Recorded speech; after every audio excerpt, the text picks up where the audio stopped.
નમસ્કાર, સમાચારોમાં હું છું આપની સાથે હિરલ મહેતા। સમાચાર અમદાવાદથી કે જ્યાં હાટકેશ્વર બ્રિજને લઈને સૌથી મોટા સમાચાર સામે આવ્યા છે।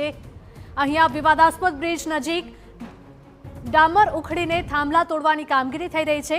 અગાઉ બ્રિજ તોડવાને લઈને 4 વખત બહાર પડ્યા હતા ટેન્ડર।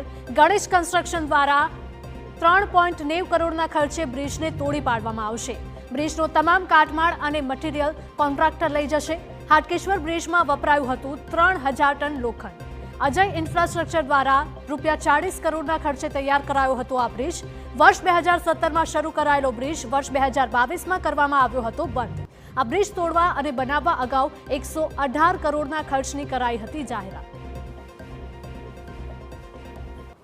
અમદાવાદમાં વિવાદિત બનેલો હાટકેશ્વર બ્રિજ હવે તોડવાની શરૂઆત થઈ રહી છે। બ્રિજ પર આવેલું જે ડામર છે તે તોડવાની કામગીરી શરૂ કરી દેવામાં આવી છે।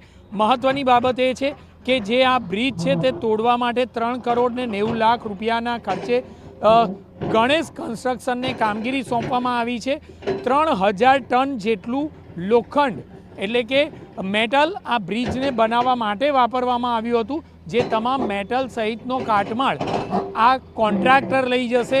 હાલમાં જોઈએ તો જે 2000 ટન જે લોખંડ છે તેની કિંમત લગભગ 6 કરોડ રૂપિયાથી વધુ થઈ રહી છે। એટલે કે કોન્ટ્રાક્ટરને ફાયદો કરાવવામાં આવશે તે પણ કેટલેક અંશે સ્પષ્ટપણે જોવા મળી રહ્યું છે। નવાઈની બાબત એ છે કે આખરે જે આ હાટકેશ્વર બ્રિજ તૈયાર કરવામાં આવ્યો હતો તે ગણતરીના દિવસો સુધી જ ચાલુ રહ્યો હતો અને 5 વર્ષમાં 6 વખત તેમાં ગાબડા પડ્યા હતા, જેના કારણે તેનું લેબોરેટરી ટેસ્ટિંગ કરવામાં આવ્યું હતું, જેમાં અનેક ટેસ્ટિંગ દરમિયાન રિપોર્ટ ફેલ આવ્યા હતા।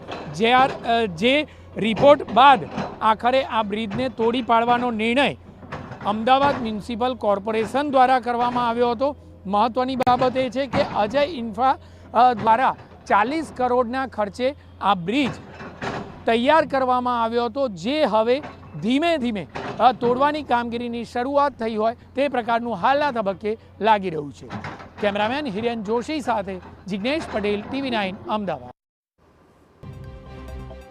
તો ડામર ઉખડીને થાંભલા તોડવાની કામગીરી હવે શરૂ કરી દેવામાં આવી છે અને આ બ્રિજ તોડવા માટે પણ કરોડો રૂપિયાનો ખર્ચ કરવામાં આવશે। અગાઉ 4 વખત ટેન્ડર બહાર પાડવામાં આવ્યા હતા, ત્યારે આ બ્રિજ આખરે તોડવાની કામગીરી શરૂ